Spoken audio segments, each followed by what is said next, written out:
Sir, D K Suresh ಅವರಿಗೆ ಏನು ಅಂತಂದ್ರೆ ಗುಂಡಿಟ್ಕೊಳ್ರಿ ಅನ್ನೋ ಒಂದು ಆರೋಪದ ಮೇಲೆ ಈಗ ಈಶ್ವರಪ್ಪನವ್ರ ಮೇಲೆ FIR ಆಗಿದೆ ಸರ್. ತಮ್ಮ ಅಭಿಪ್ರಾಯ? ಕಾಂಗ್ರೆಸ್ನವರು ಇನ್ನೇನು ಮಾಡಕ್ ಸಾಧ್ಯ? FIR ಕೇಸು ಇದೇ ಒಂದು ಮಾಡಿ ಹೇಳಿಕೆಗಳನ್ನ ಸ್ವಾತಂತ್ರ್ಯವನ್ನು ಹತ್ತಿಕ್ಕುವಂತ ಕೆಲಸವನ್ನ ಮಾಡ್ತಾ ಬಂದಿದೆ, ನಿರಂತರವಾಗಿ ಮಾಡ್ತಾ ಬಂದಿದೆ. ಸೊ ಇದರಲ್ಲೇನೆ ಅವರು ಸರ್ಕಾರ ಅಧಿಕಾರವನ್ನ ನಡೆಸಿಕೊಂಡು ಬಂದಿದ್ದಾರೆ. ಇನ್ನು DK ಶಿವಕುಮಾರ್ ಅವರ ಮೇಲೆ ಕೇಸ್ ಹಾಕಬೇಕು. ಅವ್ರ ಹೇಳಿಕೆ ದೇಶದ್ರೋಹಿ ಹೇಳಿಕೆ, ಅದು ಇಮಿಡಿಯೇಟ್ ಅವ್ರ ಮೇಲೆ ಕೇಸ್ ಹಾಕಿ FIR ಮಾಡಬೇಕಾಗಿದೆ.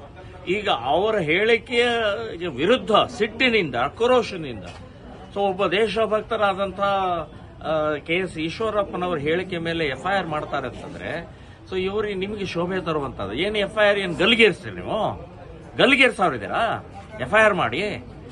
ಈ ಹೇಳಿಕೆಯ ಹಿನ್ನೆಲೆ ಏನು ಅಂತ ಅನ್ನೋದು ಯೋಚನೆ ಮಾಡಬೇಕು ವಿನಃ ಈ ರೀತಿಯ ನಿಮ್ಮ ಕೇಸ್ಗಳಿಂದ ಬಾಯಿ ಮುಚ್ಚುವಂತ ಕೆಲಸ ಮಾಡಬಾರದು ಅಂತ ಅನ್ನುವಂಥದ್ದು ಹೇಳ್ತಾರೆ. ಅಂದ್ರೆ ಪ್ರತ್ಯೇಕ ರಾಷ್ಟ್ರ ಮಾಡುವಂತದ್ದು ಏನು ಹೇಳಿಕೆ ಕೊಟ್ಟರು ಅದು ಎಷ್ಟರ ಮಟ್ಟಿಗೆ ಸರಿ ಅಂತ? DK ಸುರೇಶ್ ಅವರು ಸಾಮಾನ್ಯ ವ್ಯಕ್ತಿ ಅಲ್ಲ, ಒಬ್ಬ ಸಂಸತ್ ಸದಸ್ಯರು.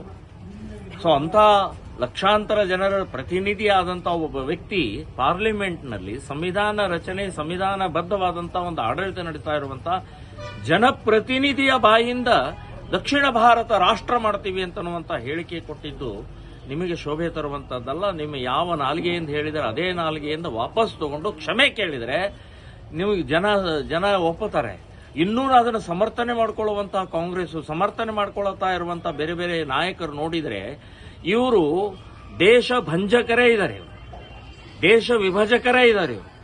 ಪಾಕಿಸ್ತಾನ ಮಾಡಿದ್ರು, ಬಾಂಗ್ಲಾದೇಶ್ ಮಾಡಿದ್ರು, ಇನ್ನೂ ಎಷ್ಟು ಬಡಿಯವರು ಇದ್ದಾರೆ ಗೊತ್ತಿಲ್ಲ.